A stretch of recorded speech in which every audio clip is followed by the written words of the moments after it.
Okay, meet Terry Miller. She describes herself as brave, intelligent, and Hollywood. She was born a male, but later decided that she wanted to be a female. So she came out to her parents around the 7th grade. Her parents were super supportive of this, so around the 9th grade, and between 9th and 10th grade, she decided to make the transition into a female. So running is a super huge part of her life. It helps her identify herself and helps her express herself for who she truly is.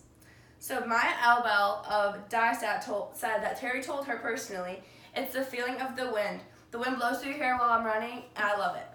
It helps me forget about everything as well." She found love for track around the 9th grade. She was actually initially listed on the boys' team, but as soon as she went through the transition, she was then later put on the women's team in the 10th grade. So she was super successful in high school track. She currently is still in high school track, but within the last year, she won the 100 meter and the 200 meter within her state and her conference. So obviously being super, super successful in high school athletics, Terry later wants to be able to compete in the NCAA. But will she be allowed to do that? And in my opinion, she should be able to. So before I get there, why is this relevant to you? According to the LGBTQ demographics of the United States, 4.5% of adults identify themselves as transgender, 5.1% of that being women, and 3.9% being male. Overall, this shows that the amount of people coming out as transgender is increasing, and soon enough, people who are against it are going to have to adapt and start to agree with it. So with that being said, should transgender athletes be able to compete in the NCAA, the Olympics, or over sports in general? So the main policy we're going to talk about today is the NCAA policy. As I said before, transgender should be able to compete in the NCAA as well as high school. But not only do I think this and telling you this myself, I'm going to convince you myself and tell you why. So to start, NCAA has rules regarding transgender athletes being able to participate. And overall, the policy is just saying that athletes who are transitioning from male to female have to take testosterone suppression medication to lower the levels of testosterone. And once it meets a certain level, they are able to participate within their identified gender. And the same thing as female to male.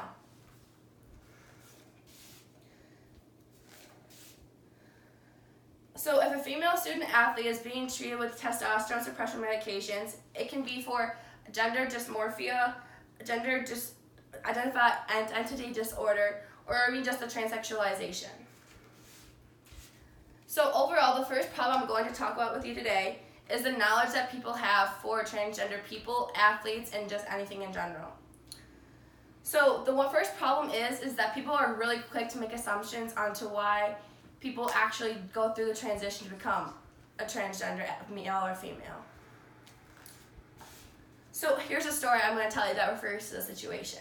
So Mac Beggs is a high school wrestler in Texas. She was a male, but then later transitioned into a female. That being said, she decided to compete. She's a wrestler, and she's super, super good at wrestling. She decided to compete for the state title, and she ended up winning the state title as a female in the female bracket. But the parents' reactions varied. Some of them were super happy for her, some were not. But according to CBN News, Patty Overstreet spoke her opinion. So Patty Overstreet wasn't a parent of a female competing in this bracket. She was a parent of a boy who wasn't even competing in the same bracket as her. So she said, she's standing with her head high like she's a winner. She's not winning, she's cheating. And Patty continued to fight for her son, even though it's not even in the same bracket, so she really has no opinion for this matter. She didn't know her situation, yet she still assumed that she was doing it to cheat. But little did Patty Overstreet know that Mac Beggs initially asked to compete with the boys, but the league wouldn't let her. The University Interscholastic League, which is the league that her high school competes in, didn't have a problem with Beggs competing at all. The UIL said, nothing that has happened at this year's wrestling championship has the UIL reconsidering its rules because we really don't see an issue. Next problem I'm going to talk about is the testosterone levels in males and females. Whether or not you are male or female, you produce testosterone.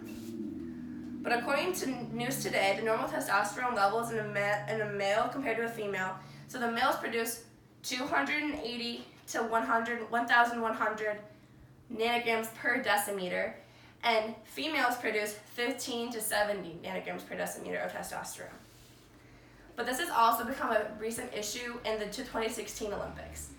Caster Semenya, she is a South African sprinter, and she actually won the gold medal in the 800-meter race back in 2016 in Rio. But soon after she won her gold medal, they decided to take her in for testing because some people were not convinced that she was actually a female. So within these testings, it would test whether she was actually a female or whether her testosterone levels were actually too high for her to be competing as a female.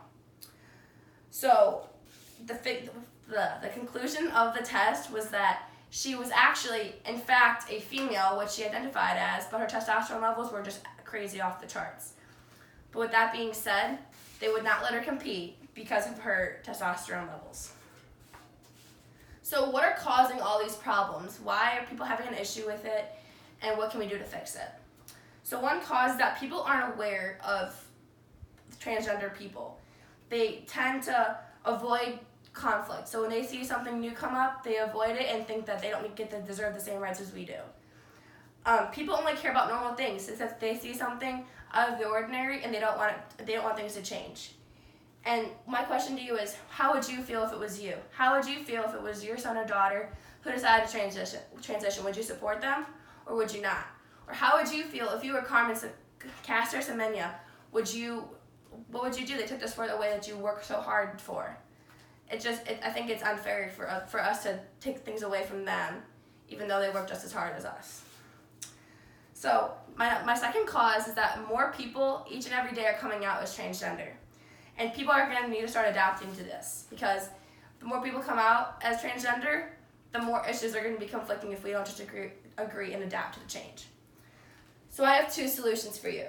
Allowing mixed teams within NCAA and the Olympics, and having more diverse people on your committees. Instead of having a bunch of white conservative people on your committees, have a diverse committee. All in all, athletes should be able to compete whether they're transgender or straight.